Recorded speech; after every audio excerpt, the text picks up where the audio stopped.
So my name is Matt Teske. I've been in the automotive industry for about 25 years, and I've been in EVs for a little over 10, and a lot of that was based on the fact that I wanted to be a part of what was changing with the EV world, and well, just the car world, and EVs were part of it. And through that process, I founded Chargeway, which is a mobile app you can download to your iPhone or your Android device, and it makes EV charging simple for every EV. Download it. It's like Sesame Street for charging. It keeps it super simple. You can plan road trips. It makes it super easy. So in the EV Reality Check booth all weekend, we're going to be talking to industry professionals from the Chicago area and beyond that are making the EV industry possible, behind the curtain, in front of the curtain, sometimes how the sausage is made, sometimes just discussing everything that happens to make this industry function that allows Expo to exist. So, and in every single session, we're going to be chatting with some folks from around the industry, and this time I am joined by Justin Philpott from Banner Witcoff. Is that correct? That's right. And you are a partner and attorney at Banner Witcoff. So you're kind of on the... I guess, again, this is really how the sausage is made, right? It's like way behind the curtain, but you're tackling a lot of the different discussions that happen on the front of what's being developed by IP, what products are coming out, and how is the industry working to align on a lot of those efforts, but also how are these new innovations changing things, and how is that being managed from a legal perspective too? For sure, yeah. And so, yeah, my background, electrical and computer engineering, do patent law, and I'm a recent EV owner the last 2 years. And so I help a lot of companies with IP, and I've been seeing issues with my charging experience and seeing how that correlates to kind of where we are in innovation space with technology goes. And a lot of what it comes forward is visible in patent filings. And so I've been looking at that and looking at ways to help companies protect their innovation, get it out to market, so that we could see more charging, more good charging, more successful charges to build up this EV population. Well, a big part of what we're seeing at the innovation front is just that. It's sometimes there's things being developed and built out that are happening not in front of the public eye, but it's going to change the game in a lot of ways for how people engage with this hardware and software as a connected experience. So this is something but it's being tackled by a variety of stakeholders. There's the auto industry that's really never delved into infrastructure or even technology in that way. They've got a lot of patents, obviously, but it's intermixing now with the energy sector, with charging networks that are developing out these efforts. And all of them seem to have, again, they've all got a stake in the fight. So what are you seeing that's helping align things to make things work more collectively? Because at the end of the day, it's all going to impact the driver.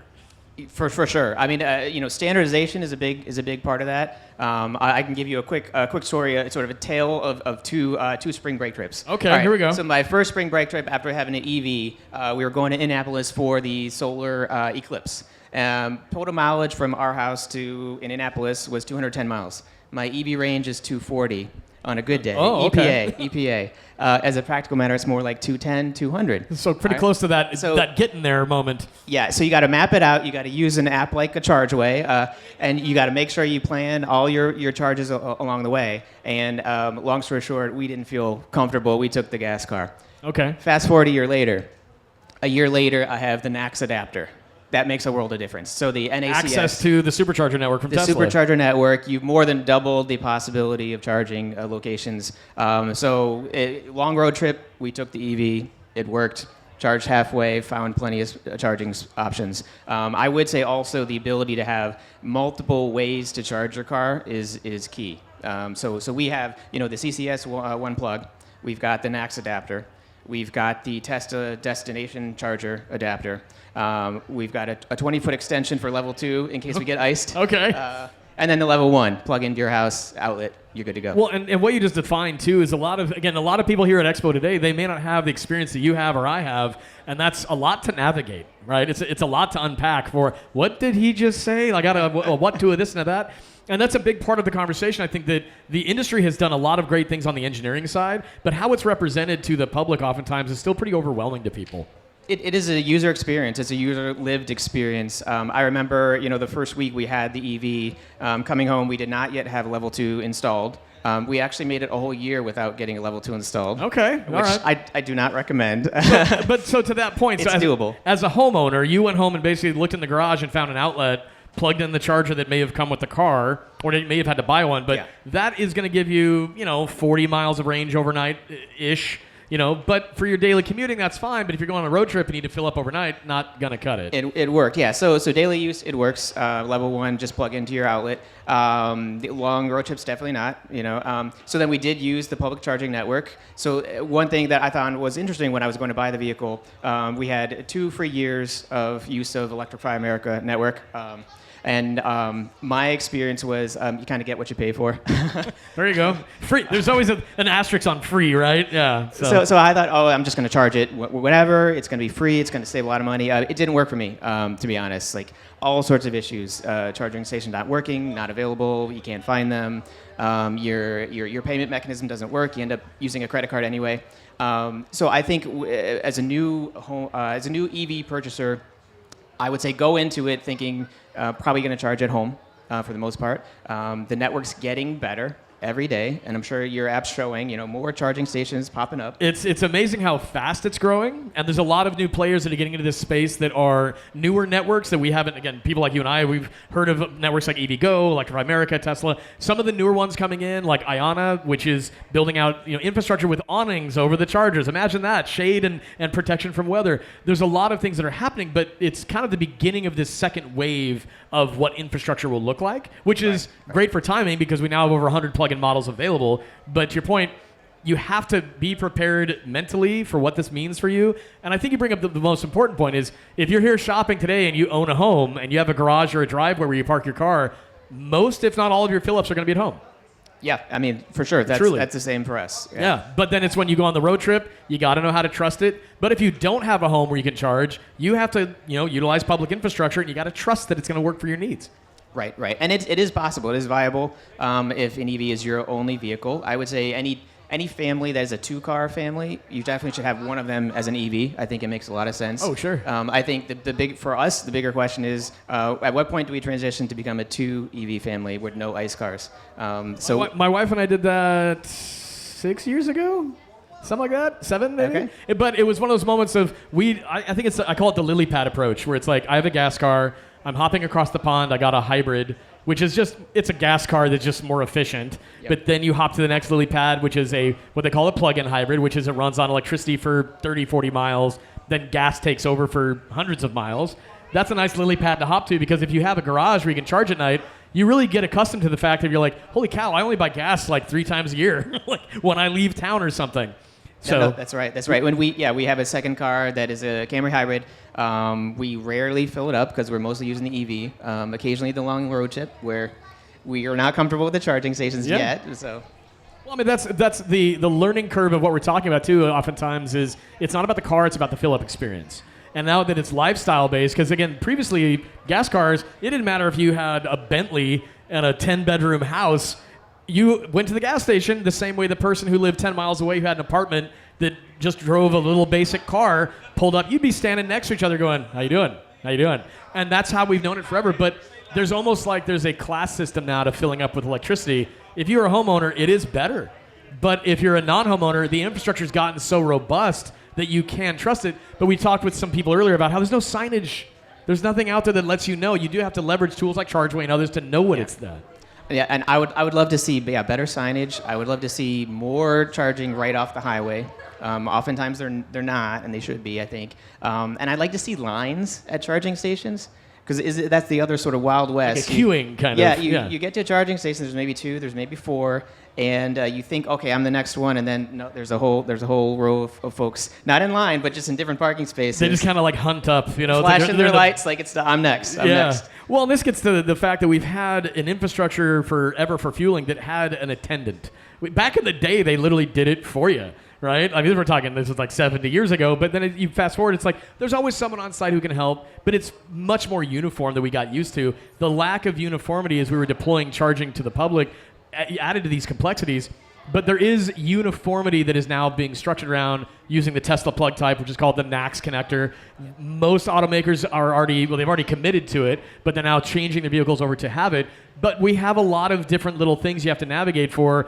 There's millions of cars on the road right now that have different plug types that will be on the road for a long time, and they have to navigate that. I guess to that point, and just even from a alignment of IP, if we're looking at it from an automaker perspective, a network perspective, do you see from your perspective that the alignment has finally gotten to where we have a strong enough foundation? Yeah, I mean there are a lot of players, as you alluded to. After I had my early charging experience as a new EV owner, and also as a patent attorney, I thought like, hey, let me do some research into this. Are patents preventing people from putting in stations and where are we in that space? And what I found really that is like no. The answer was no. I mean, there's a lot of companies out there with some IP that are offering licenses that are very competitive.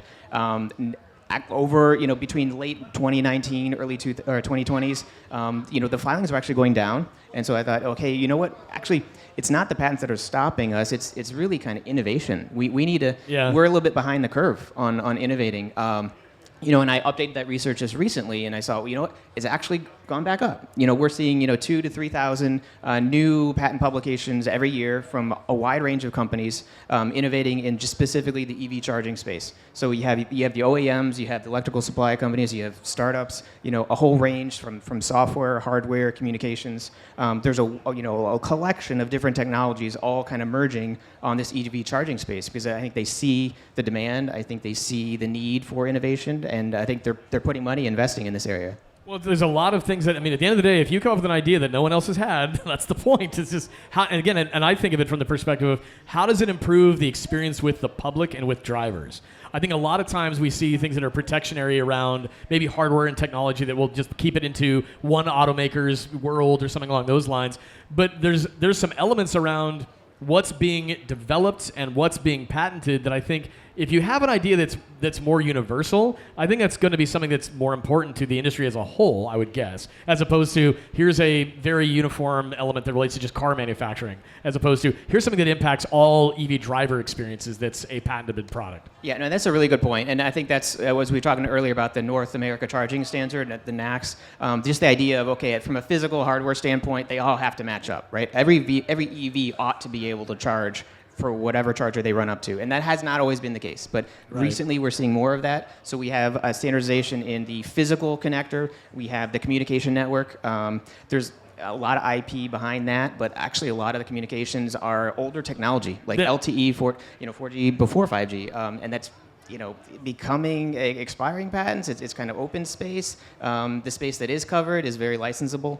So you see options for that too. Well, that's the thing too, is there's a lot of argument for a long time. Even Tesla, for example, is like our patents are just open. Like you guys can just tackle them, go ahead and use them, etc. I think it took a lot of time for the industry to kind of catch up to some of the innovations that were being made by some of these. Again, Tesla's no longer a startup, but when they were getting things going, they were really regularly just saying, look, what are we doing that's different, that's unique, that we need to really point to? And a lot of the legacy automakers, they kind of had to get their feet under them for what this meant for product they could innovate against because they were kind of retraining their brains a bit. This isn't mechanical engineering, it's electrical engineering, it's software. So that's a huge leap forward in how they operate as companies. And you're exactly right. And they also recognize, all these OEMs realize, like, hey, for us to continue selling EVs, we've got to help with the network. And that's what you saw with Iona. A bunch of OEMs got together and say, hey, let's finance this effort to build more charging stations throughout the country. They're doing that. I think I only see one in Illinois yet. I want to see more. They've got 30 stations now nationally that are actually up and running. But the coming soon aspect to it is they've got dozens that have been, basically, as they say, fences up. We've got something happening behind a fence. But this took, to your point, an alignment of, I think it's 7 total automakers that got together on this. And if you rewind when, for example, the EVs started first kind of coming from the automakers that weren't Tesla, for example, like when the Bolt came out from Chevy, sure. They brought that car from prototype to production, and it was 18 months. And that was them flexing their muscles saying, we can do this. But then when they were asked about infrastructure, now this is 8 years ago, they basically said, well, that's not what we do. Like, there's other industry that does that because that's what they're accustomed to. Fast forward nearly a decade, and they recognize the value of being engaged on that. So you've got the Ford Charge Network. You've got Iona that is backed by GM and other brands. You've got Mercedes-Benz high-powered charging. So do you think that that's really where it is headed, that a lot of the automakers are going to have to stamp their name on to something infrastructure-wise? I think at least short term, and by short term, in the next 5-10 years, I think that needs to happen because how else can you sell not just to the early adopters or the EV enthusiast? How can you sell to the entire population? Because ultimately, if you're going to convert ICE all the way to EVs for everyone, you're going to have to get past that 20-30% of the buyers. You're going to need to hit the whole market, and to hit the whole market, you're going to have to show them, this is not going to be a more inconvenient experience for you. And right now, it is. To be honest, it is. But they need to show it won't be in order to sell more cars, more EVs. Well, the convenience factor is so fundamental because when anybody buys a product, I mean, any of us, whether it's a car or a pair of shoes or anything, it's like, I want to love that product. I don't want to be told that, okay, it'll work out for you just so long as you learn this other 900 things over here. It's like, no. Like, show me this meets me where I am as a driver, right? And I think we've gotten to a place where we still lack, this is why Expo is so great, is it's a hands-on experience with the vehicles. You get to hear people like you talking about what you've seen as an owner, but also from an industry alignment perspective of how are these stakeholders actually improving upon what we need. And I think that this is, again, rewind 5 years when the first Expos happened, this is a leap forward, and this is still the tip of the iceberg for where the industry is going. So I guess in that respect, as an owner, but also what you see in the work that you do every day, where do you still see gaps? What still needs to be improved? Yeah, I mean, you see gaps in the speed at which you can charge. I think that's a physics question. That's an innovation question. A lot of smart people are working on it. But then a separate issue is the infrastructure. You've seen some investment with Inflation Reduction Act. I think you've got until next June to get your charging station installed. Right. Don't quote me on that, but I think the IRS said you have to have until next June. And so we need infrastructure. We need more companies, whether it's from OEMs getting together. You need more people in the electric industry. I want to see, to be honest, more gas companies, have dual use of their gas stations. I want to see more gas stations that also have EV stations. There's no reason to not have that. We're finally seeing, to your point about the technology catching up. I remember, again, 10 years ago when I first really started getting into EVs and hearing people talk about, we just got to put charging stations at gas stations. I said, I don't think the technology is worth doing it with yet, because if you think about it, someone pulls up to a gas station, they might be there for 5, 10, 15 minutes, and that's tops, right? They might be wanting to get in and out. They might be stretching legs, grabbing a soda, going to the bathroom, whatever. But charging now is to a place where you can refill in 15 minutes with certain cars and chargers. That's great. It's finally at parity in some respects, but it took 10 years to get us to that. So I agree that we finally replaced where BP Pulse and Shell, some of these other brands that are, again, fossil fuel based are getting into this space, but they also don't make the fuel.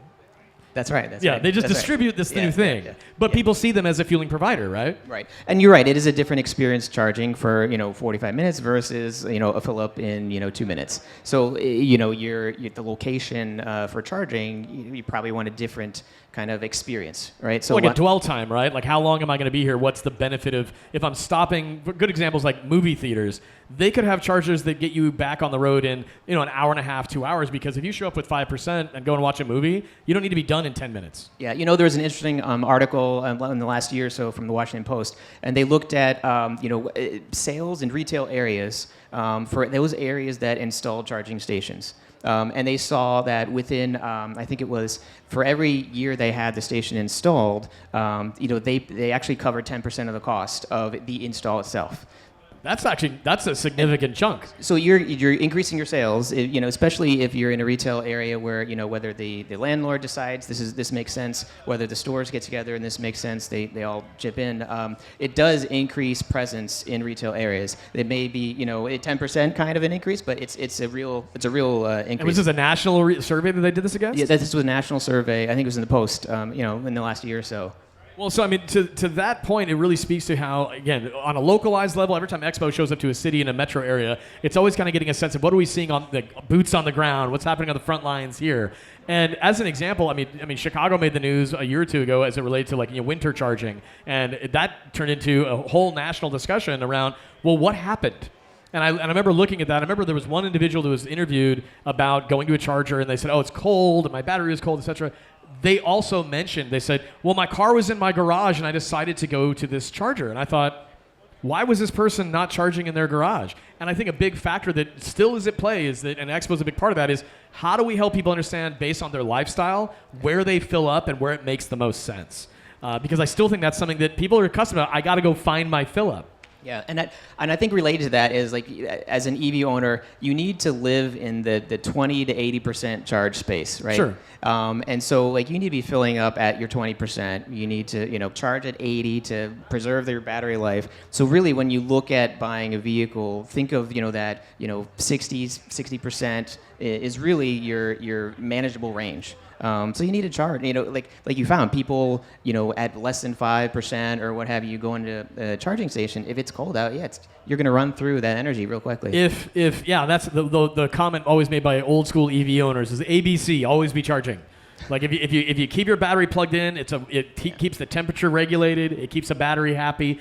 But if you're a non-homeowner and you have to then go and, for example, find charging publicly, I was talking to my dad about this, and he's an engineer. He's been retired for ages, but we talk about this stuff a lot. And he said, well, what's interesting is if you go to somewhere like Alaska, they literally have 110 outlets where you plug your trucks in at lampposts because you have to keep your car regulated in those cold temperatures, even if it's a gas car. And he said, so it's not like people that live in cold environments haven't experienced this before. It's the paradigm of the fill up is different, though, when you do pull up and plug in. Like, what are the other technical factors that come into play? And really, it is about if you got a battery that's a warm battery, it's a happy battery. If it's sitting ice cold and the storm is coming, it's like, don't wait till you're at 2%. Get over to a charging station and fill up so you can basically make your battery happy, essentially. Yeah, no, you're exactly right. And those are all kind of the issues that I think, in the last several years, people are talking more about them when you hear about it. But I know when I bought the EV, it was a learning experience, right? A lot of times, at least when I got our vehicle, the salespeople didn't know that kind of information, and so you need to learn through the experience and through your network of other EV owners. Dealers have a gap in the fact that they haven't had to explain fill-ups ever. They've just said, here's your car, you just go to the gas station, you're fine.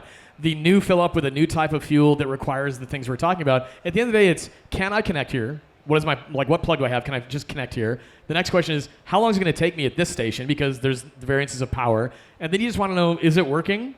All right? And so all these little factors of just like the basics, that's what something like Chargeway is important, where it's just like, look, it shows you those factors once you add your car. It tells you if it's online, which ones are available. It tells you the color codes your plug. Yep, I can go to green. It shows you a number that says that's how long you'll wait, because you start to learn that. These are little factors we have to simplify as fast as possible for more people to fall in love. And I think that's something that Expo is all about, though, is that you come here, drive it, you go, I want that one. But you might still have questions, and that's why the EV Reality Check booth exists, is that these conversations get to happen publicly, not sometime after the fact. Yeah. No, you're exactly right. And I think that also, it reminds me of our discussion on the standardization. We need a standardization in payment mechanisms as well. There's so many different, charging apps you can use. Ultimately, a lot of the stations do take credit cards, not all of them, but you do have to be prepared to be adaptable. You need to make sure your cell phone's charged, too, to pay for your charge. Oh, right? Yeah. Well, I think this gets to a lot of things that happened from the original mindset of charging deployment was they had to find ways to do this cost effectively, and they were reducing cost to deployment, which turned into, if we don't have a credit card reader, we can just do it via a mobile app. Well, hey, that saves us money on the hardware. But at the end of the day, if it impacts the driver experience in a way that isn't positive, well, that has a lasting impression. And we've kind of, again, resolved some of these things. To your point, newer stations have credit card readers. Some of the older ones might not. But I think we're getting to a place where we're having to just have a practical response to, this is what drivers expect, and we got to meet them where they are. Yeah, and I think when you see more infrastructure being built, whether it's the Iono network, whether it's other networks, you will have bigger stations, I would hope, and those bigger stations will be kind of more universally accepted. Hey, I know this works. I know my charging works. I know my payment will work. Well, that's exactly, you just summed it up perfectly. Hey, I know this works. I know my payment will work. I can get in and out. Boom, I get my fill up. So Justin, it was fantastic to meet you. Fantastic to have this conversation. So Justin Philpott with Banner Witcoff. So thank you so much for coming by. This is the EV Reality Check booth powered by GreenCars.com. If you've got questions for people like us that have been driving EVs for a long time, or if you just have questions in general, that's why this booth exists. Come by and check it out. If you can hear our voices, a free t-shirt also awaits you. And we're going to be talking to more people throughout the industry here at Expo today and tomorrow. So Justin, thanks again so much for coming by. Thanks a lot, Matt.